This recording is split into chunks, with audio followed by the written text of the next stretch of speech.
Hello again, welcome! Vamos começar agora o segundo módulo do nosso curso de gramática e agora vamos falar do passado. Nessa primeira aula vamos ver o passado simples. Vamos ver a forma do passado simples na afirmativa. A estrutura fica o sujeito, verbo no passado simples, que é a segunda coluna da sua lista de verbos, e o complemento. Note que agora a gente não precisa mais dividir os sujeitos, porque independentemente do sujeito, a estrutura no passado vai ser sempre a mesma. Sujeito, verbo no passado simples e o complemento da frase. Por exemplo, I worked as a teacher when I was in college. A gente poderia dizer she worked as a teacher. Aqui a gente não precisa se preocupar com a diferença do he, she, it, que o verbo muda, porque a gente coloca o S no presente. No passado fica tudo igual. Terminações dos verbos regulares no passado. Aqui eu tenho o verbo work. Work no passado é worked, não worked, como muitas pessoas pronunciam por conta da influência do português. E a gente tem algumas diferenças com relação ao final do verbo. Quando a gente olhar o verbo no presente, a gente vai decidir como que esse verbo vai ser construído no passado se ele for um verbo regular. Então veja só, todos os verbos que no presente terminam em consoante mais y, como por exemplo o verbo try, no passado a gente vai tirar o y e adicionar ied. E a gente vai falar tried, cried. Você lembra que no presente, quando eu tenho um verbo terminado em consoante na terceira pessoa do singular, eu tiro o y e coloco ies e vira tries.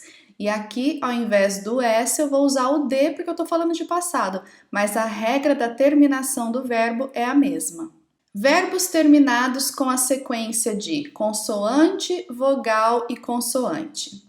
Se o final do meu verbo segue essa sequência, eu vou dobrar a última consoante e adicionar o ed no passado. Por exemplo, o verbo beg. Beg é implorar.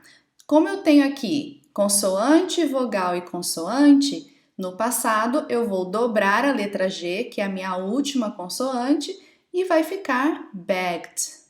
Eu também tenho o plan. No passado, eu vou dobrar a última consoante e vai virar planned. E o regret, que é se arrepender, eu vou também dobrar a última consoante, a letra T, e vou falar regretted. Não importa o tamanho do verbo, se só tem uma sílaba, se tem duas ou mais sílabas. Se você enxergar lá no final do verbo no presente, consoante, vogal, consoante, dobra a última consoante e adiciona o ed. O mesmo acontece quando a gente usa os verbos na forma de gerúndio, ing. Se a gente tiver a terminação consoante, vogal, consoante, nós vamos dobrar também a última consoante. Por exemplo, bag com ing vai ficar begging, com dois Gs. Plan vai virar planning, com dois N's. E regret é um verbo de estado, então naturalmente a gente não vai encontrar muito a forma com ing. E todos os outros verbos que não estão nessas duas primeiras situações, nós vamos adicionar o ed. Os verbos regulares em inglês correspondem a 42% dos verbos. E os demais verbos são os verbos irregulares. E é por isso que é super importante a gente prestar atenção na forma como a gente pronuncia esses verbos.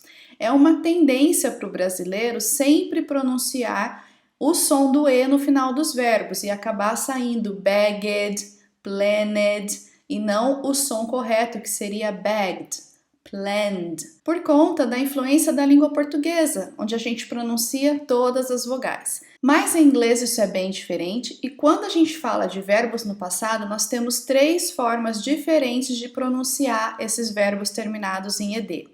Como esse tema de pronúncia de verbos regulares é um tema bem extenso, eu preparei um curso especial para você, separado, só focado nisso, exclusivamente para você aprender a pronúncia dos verbos regulares mais usados na língua inglesa.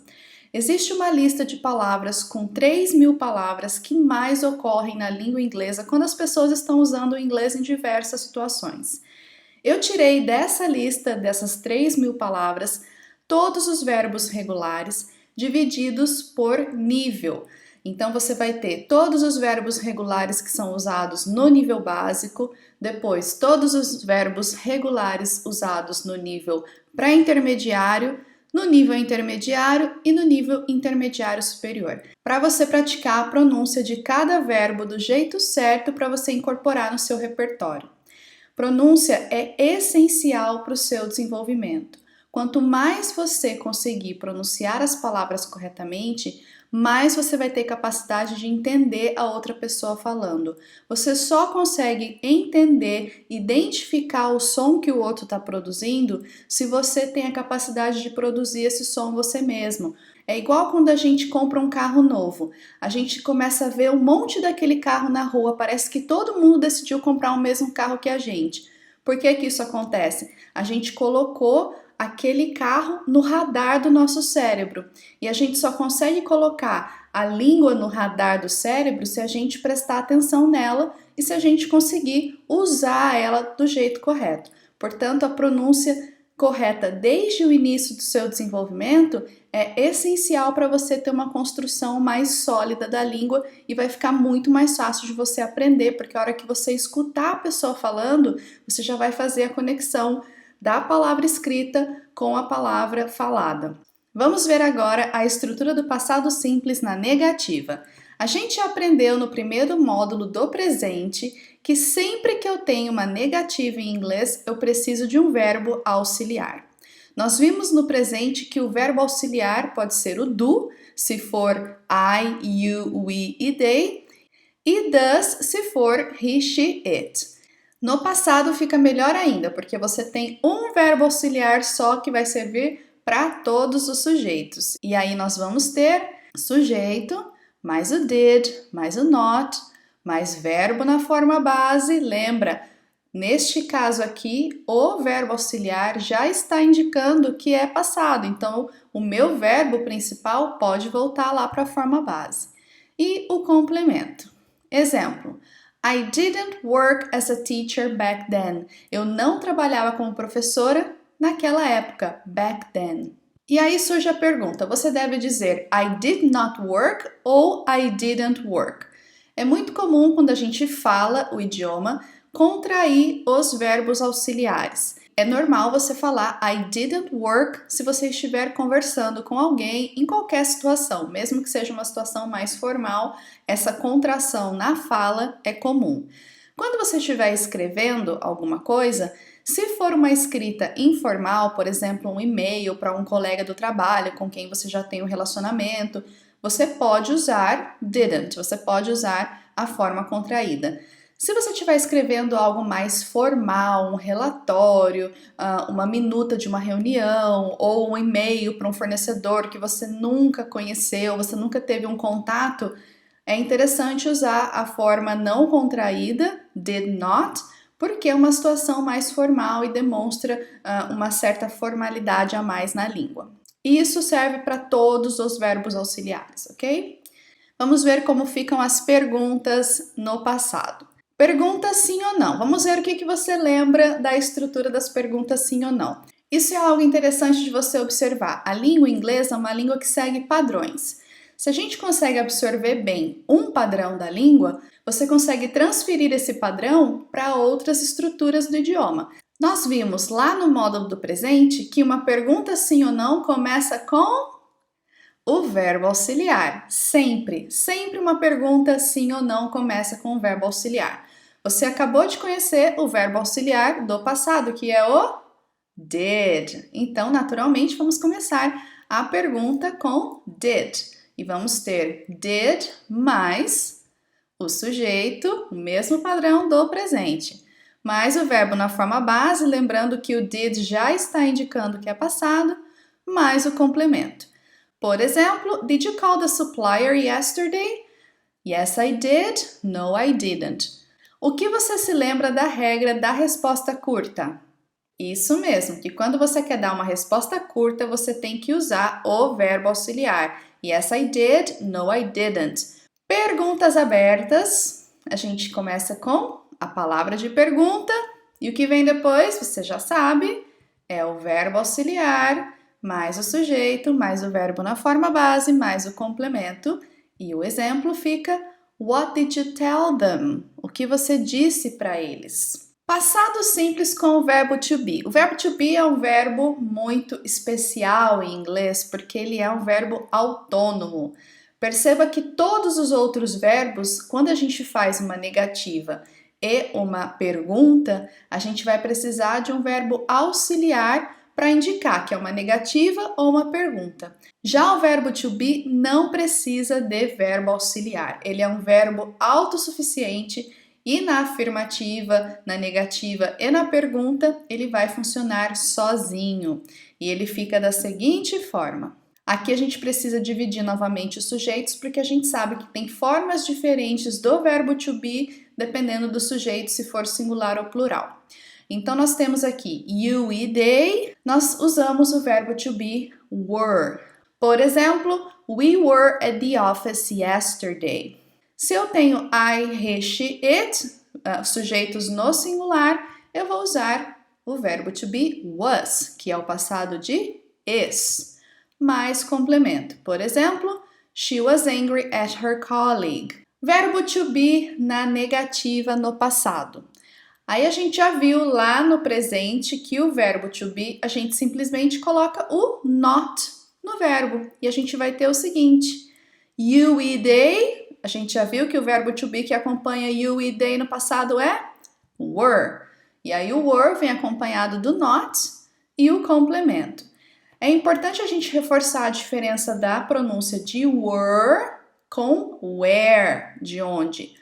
Where é um som aberto, where, e were é um som fechado. Presta atenção aqui, ó, no movimento da minha boca, where. Ó, olha o formato que fica, where. E a outra é were. Falar bem em inglês pede que a gente faça caras e bocas. Mesmo que você tenha vergonha de fazer toda essa articulação, perca essa vergonha. Porque quanto mais você articular, movimentar a sua língua, abrir a sua boca do jeito que o som pede, mais fácil vai ser para você produzir esse som. Às vezes a dificuldade da pronúncia não está na palavra em si, mas na forma como a gente tenta expressar o som. A gente traz todo um histórico de pronúncia do português e aí a gente vai falar inglês e a gente quer reproduzir a mesma forma, mas são línguas diferentes. E aí é interessante você prestar atenção no formato que a gente faz com os lábios, aonde fica a boca, como que a gente abre essa boca, como que fecha a boca quando está falando inglês, para você copiar isso e melhorar a qualidade dos sons que você produz. Por exemplo, we weren't at the office yesterday. I, he, she, it. A gente sabe que a gente vai usar was not. E complemento. She wasn't angry with her colleague. Agora você já está craque nessa estrutura de perguntas e você sabe que se a pergunta tem o verbo to be, a pergunta sempre começa com ele mesmo, com o verbo to be. Então nós temos aqui was ou were, mais o sujeito, mais o complemento. Por exemplo, were you too busy last Friday? Você estava muito ocupado na última sexta-feira? Yes, I was. No, I wasn't. Outro exemplo, was he your boss at Samsung? Ele era o seu chefe na Samsung? Yes, he was. No, he wasn't. É importante a gente lembrar aqui que quando a gente fala de verbo to be no passado, a gente está falando de ele foi, ele estava e ele era. Essas três formas, eu era, eu estava e eu fui, mas não é um fui de ir. A gente vai representar em inglês com o verbo to be. Perguntas abertas, você já sabe, naturalmente nós vamos simplesmente colocar a palavra de pergunta antes de tudo lá, antes do verbo to be. Nós vamos ter a palavra de pergunta, mais was, were, mais o sujeito e mais o complemento, e o exemplo fica Where were you last night? Olha só a diferença das duas palavras. Where were you last night? Onde você estava na noite passada? Why was she so angry? Por que ela estava tão brava? What were you up to? O que vocês estavam aprontando? When were they there? Quando eles estavam lá? Who was she? Quem era ela? How old were you then? Quantos anos você tinha naquela época? E aqui a gente tem essa pergunta how old were you then? Que no inglês a gente usa o verbo to be, em português a gente usa o verbo ter, que a gente fala de idade, mas a gente tem que pensar numa equivalência da língua e não numa tradução literal. How often were you there? Com qual frequência você estava lá ou você esteve lá? How many were they? Quantos eram? Vamos ver agora o uso do passado simples. Nós usamos o passado simples para falar de ações e estados terminados no passado. Ações que você fez e acabou. Sabemos quando a ação aconteceu e a data pode ser mencionada ou implícita na frase. Você não precisa falar necessariamente quando aconteceu, mas se for uma ação encerrada, a gente vai usar passado simples. Por exemplo, I checked the figures very careful last week. Olha a pronúncia desse verbo, checked. I checked the figures. Apple invented the iPhone. A gente também pode usar o passado simples para falar de ações habituais no passado, coisas que a gente repetia, a gente fez várias vezes no passado. Every Friday we had a staff meeting. Every week we went out for drinks after work.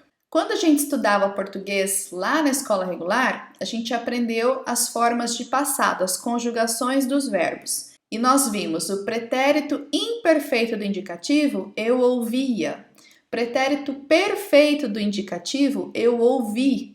E pretérito mais que perfeito do indicativo, eu ouvira, que a gente nunca usa, mas existe. Essas três formas em inglês vão entrar todas no passado simples. Ou seja, o passado simples realmente é bem simples e serve para várias coisas. Quando você encontrar um verbo no passado em inglês, você tem que lembrar que pode ser eu ouvi ou eu ouvia. E como que você vai decidir se é um ou outro? Pelo contexto. A gente só não pode esquecer que existem diferentes formas de interpretar os verbos em inglês usando o português, porque o português é uma língua que tem mais conjugações verbais do que o inglês. O inglês é mais fácil da gente empregar no uso, mas o português abre um leque maior de equivalências. Então é legal ter sempre essas referências na cabeça. Não se preocupe, eu também não lembrava nenhum desses nomes aqui da gramática do português, eu procurei para mostrar para você, e é só para você fazer a relação dessas duas línguas que ajuda bastante para você compreender o segundo idioma. Quando a gente usa o passado simples, é comum a gente também colocar junto uma expressão de tempo, e aí aparecem as preposições in e on. Então vamos ver, com a preposição in, o que aparece? In the morning, então períodos do dia. In September, meses. In the summer, as estações. In the third quarter, quando a gente fala de trimestres, a gente vai usar in. In 1998, se eu falar do ano. In the 60s, naquela época, nos anos 60. In the 20th century, quando eu falo do século, também eu vou usar in. Isso serve para presente, passado, futuro, para qualquer situação. On, eu vou usar on Friday para falar de dias da semana. On Friday morning, quando eu tenho o dia da semana e o período do dia, eu também vou usar on. On the 2nd of April, quando eu falo a data de mês com o dia, eu vou usar on. On the 2nd, ou seja, no dia 2, quando eu uso só o dia, também eu vou usar on. On Christmas Day, quando eu falo de feriados. E quando eu não preciso de preposição, quando eu falo de this morning, por exemplo, I woke up late this morning. Eu acordei atrasada essa manhã. Yesterday afternoon, last night, the day before yesterday. Anteontem em inglês é the day before yesterday. A few days ago, alguns dias atrás. Last week, 2 months ago, 2 meses atrás. Nesses casos eu não preciso de preposição. Agora chegou a hora de você praticar o que vimos nessa aula. Você tem aqui um texto sobre Ayrton Senna e 12 lacunas para completar com os verbos no passado. Os verbos que você vai usar estão entre parênteses, e se você não lembrar esse verbo no passado, use a lista de verbos que eu vou deixar aqui na descrição da aula para conferir como esse verbo acontece no passado. Você não precisa copiar toda essa história, coloca só os números no papel, pause o vídeo e depois volte aqui para a gente conferir as respostas. Pronto para conferir as respostas? Vamos lá! Ayrton Senna da Silva was a Brazilian racing driver who won the Formula One World Drivers' Championship in 1988, 1990 and 1991. Ayrton Senna foi um piloto brasileiro que ganhou o Mundial de Fórmula 1 em 1998, 90 e 91. He died in an accident while leading the 1994 San Marino Grand Prix. Ele morreu em um acidente enquanto liderava a corrida de São Marino em 1994. Senna began his motorsport career in karting, moved up to open-wheel racing in 1981 and won the 1983 British Formula 3 Championship. Senna começou sua carreira no automobilismo no kart, mudou para a categoria monoposto em 1981 e ganhou o Campeonato Britânico de Fórmula 3 em 1983. He made his Formula One debut with Toleman Hart in 1984. Ele debutou na Fórmula 1 com a equipe Toleman Hart em 1984. Senna won his first World Championship in 1988, his second in 1990 and the third in 1991. Senna venceu o primeiro campeonato mundial em 88, o segundo em 90 e o terceiro em 91. In 1992, the Williams-Renault combination started to dominate Formula One. Em 92, a combinação Williams-Renault começou a dominar a Fórmula 1. Senna managed to finish the 1993 season as runner-up, winning 5 races and negotiating a move to Williams in 1994. O Senna conseguiu terminar a campanha de 1993 em segundo lugar, ganhando 5 corridas e negociando uma mudança para Williams em 1994. He was famous for his wet weather performances. Ele era famoso pelas suas performances na chuva. Agora aqui nós temos um texto sobre a Gurgel. E da mesma forma, você vai colocar os números aí no seu papel, pausar o vídeo e pensar nos verbos no passado. Dessa vez você tem alguns verbos na negativa, então lembre-se que quando você vai fazer uma negativa, você precisa do verbo auxiliar, ok? Pausa o vídeo e volta daqui a pouquinho para checar suas respostas. Vamos checar as suas respostas? Gurgel, last projects and bankruptcy. Últimos projetos e falência. When President Fernando Collor went to office in March 1990, he soon opened the Brazilian market to foreign products. Quando o presidente Fernando Collor começou seu mandato em março de 90, ele rapidamente abriu o mercado brasileiro para produtos estrangeiros. Even considering the high import taxes, national industry from the time suffered from the new external competition and things weren't different for Gurgel. Mesmo considerando os altos impostos de importação, a indústria nacional na época sofria com a nova competição externa e as coisas não eram diferentes com Gurgel. The president also extended the tax reduction to all vehicles below 1000 cc. O presidente também estendeu a redução da taxa para todos os veículos abaixo de 1000 cilindradas. Fiat quickly responded by launching the Uno Mille and other automakers soon followed. A Fiat rapidamente respondeu lançando o Uno Mille e as outras produtoras de veículos rapidamente seguiram. This step was considered by many Gurgelistas a kind of betrayal from the government, as the prices of these vehicles were now very similar. Esse passo foi considerado por muitos gurgelistas um tipo de traição do governo, porque agora os preços dos veículos estavam muito similares. In 1991, Gurgel released the Moto Machine. Em 91, Gurgel lançou o Moto Machine. They built only 177 of these in 1991. Eles construíram apenas 177 desses em 91. However, Gurgel learned a lot from the experience and feedback from the customers and investors, and with that input in mind, they started a new project called Gurgel Delta. Porém, Gurgel aprendeu muito com a experiência e com o retorno dos clientes e investidores, e com essa informação na cabeça, eles começaram um novo projeto chamado Gurgel Delta. This project was cheaper and they aimed at lower economic classes. Esse projeto era mais barato e eles miraram nas classes econômicas mais baixas. Governors of State of Ceará and São Paulo signed a letter of intent in December 1991 where they confirmed interest to fund Gurgel. Os governos do estado do Ceará e São Paulo assinaram uma carta de intenção em dezembro de 91, onde eles confirmavam o interesse em financiar o Gurgel.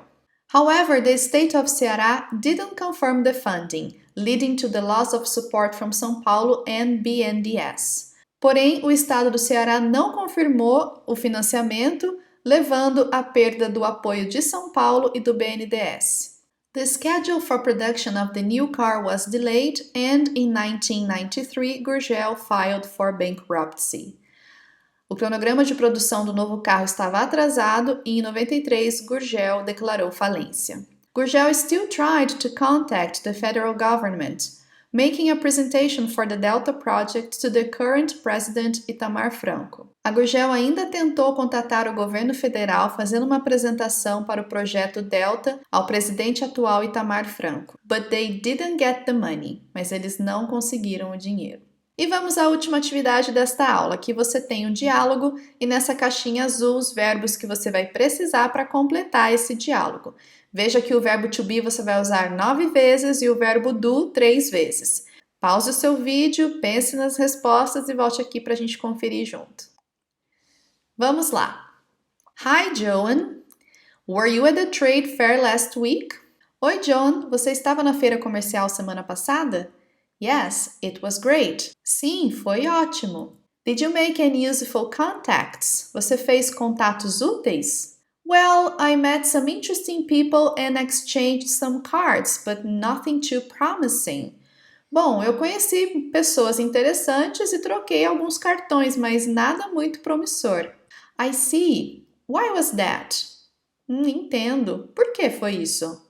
It seemed that people weren't there to do business, but more to socialize and network. Pareceu que as pessoas não estavam lá para fazer negócios, mas para socializar e fazer networking. That sounds weird. The last time I attended this event was very productive. Que estranho! A última vez que eu participei desse evento foi muito produtivo.